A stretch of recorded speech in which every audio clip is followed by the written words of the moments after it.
We talked to Jack Eichel after their practice too, just about you guys being teammates on the Four Nations team. What is it like for you to be teammates with him? How would you describe it? Yeah, it's great.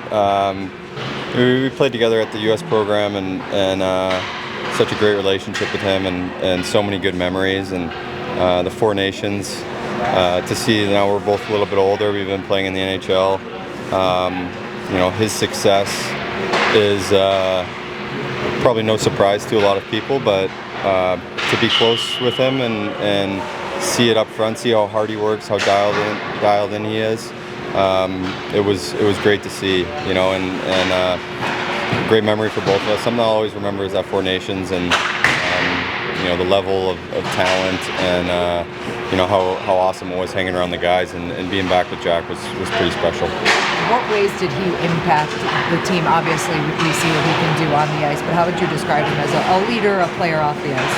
Yeah, I was so impressed with his game, and I thought in those close games, he really just dominated with his size and his speed, and something probably underrated about him is how well he checks, and something that when they won the cup here, I watched a lot of those games and was so impressed with that, and he brought that to our Four Nations team, and I thought he controlled games, and those were fast games and intense games, and he dictated the speed and the pace, and when he had the puck, he dictated how he wanted the game to be. How much did that overall experience of the Four Nations make you look forward to hopefully representing the United States again at the Olympics in February? Yeah, it was again just an unbelievable experience, and it does. You get the taste for that best on best, and it was probably the most fun hockey I've had in my career, where the speed and intensity and the skill. You pass the puck to someone, and it's a superstar you're passing to, and you don't even have to call for the puck. It's just the level of play was incredible.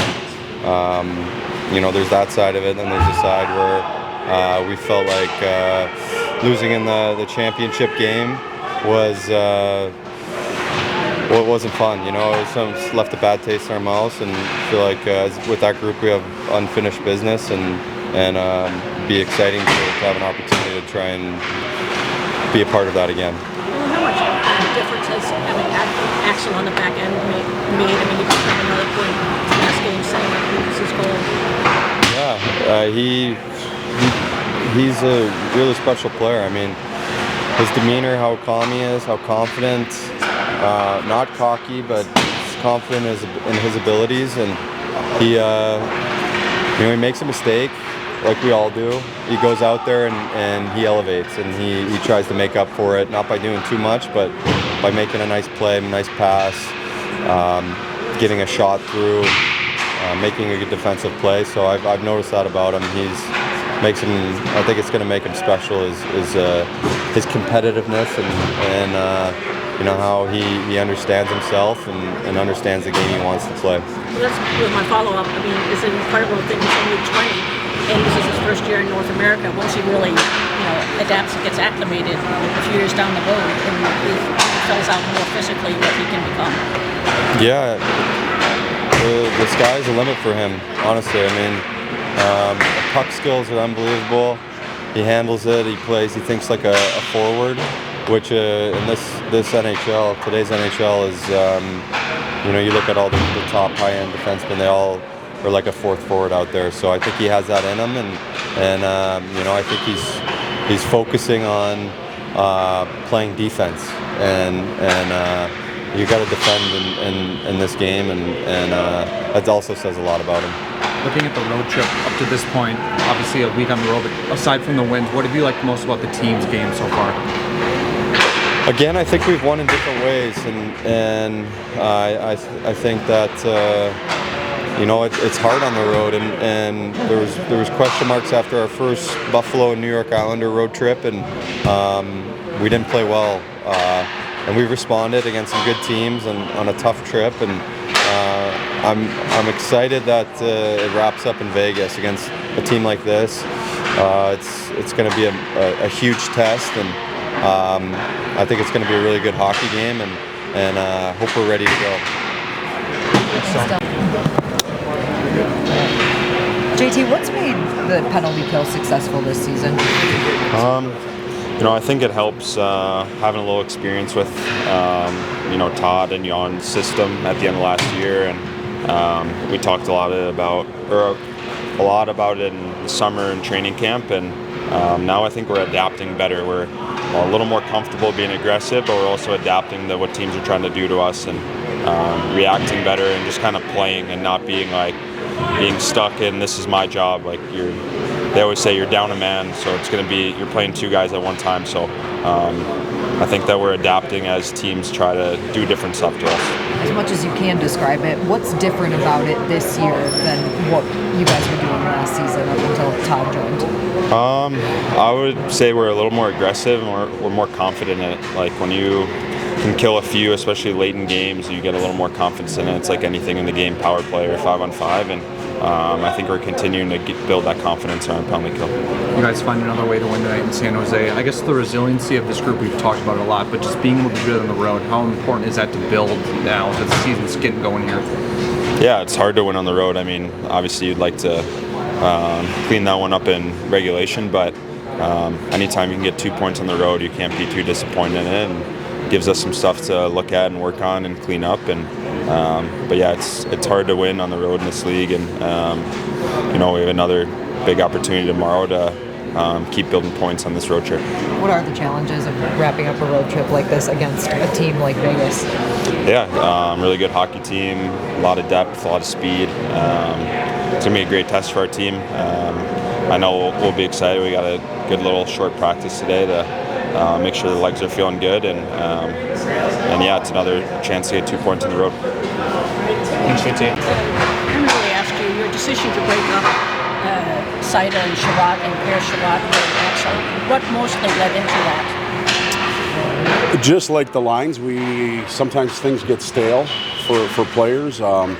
We want to discover what different pairs will look like. I think if you remember back in camp, we thought we would be indecisive on how we would play them, so it was an opportunity for us to change, and that could happen at any point. I think it's more noticeable or more I get more questions about it when it's defensemen because there's pairs and there's only 6 of them, but they're treated no different than forward lines. Does it help, because Dylan just describes Axel being caught down as a kind of fourth forward almost, does it help him maybe to have a guy like Ben as his partner? I think it does. But when they're on the ice, the help comes from verbal cues. It comes from making him feel comfortable and working hard for him and with him. When he gets to the bench, though, he has a whole team of players that are trying to help him, especially on the back end. There's usually 4 other guys sitting there with you, or 3, pardon me. And I've noticed that all of those guys, whether it's Simon as a young player or Benny as the senior guy back there, everybody seems to be helping Axe move on from a bad shift and getting a pat from a good shift. So he has a real good support system. He seems very confident. Does that help when you have to teach a 20-year-old who sometimes makes mistakes, that you're not worried he's going to go into a shell? Or yeah, he's hard on himself is the one thing. So when I've been aggressive with him. I've been kid-gloved with him.